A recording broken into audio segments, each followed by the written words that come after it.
In other news, Canada reopens its parents and grandparents sponsorship program. But a study in Toronto shows senior living among Pinoys is not as great as it's supposed to be. Veronica Silva tells us why.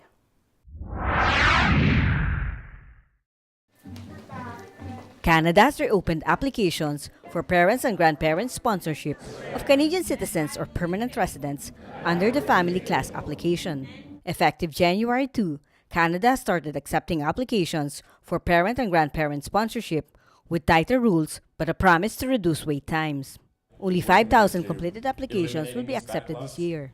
But Filipino seniors and their families might want to think twice after a recent study revealed Pinoy seniors who have recently migrated to Toronto are not really basking in the good life. The study by the University of Toronto and Pinoy Community Group Filipino Center Toronto says, majority of Pinoy seniors who migrated to Toronto from the 1990s onwards are living in poverty and relying on government support to survive. Researchers add, Pinoy immigrants who came before the 90s were able to practice their profession, unlike those who migrated in most recent years. That's a very different kind of life for those who immigrated in the 1990s onward. Many of them came in their elderly years, so they could no longer practice their professions in the Philippines because of their age, or if they were at least in the working age, many of their credentials and employment and academic careers in the Philippines are not recognized here in Canada.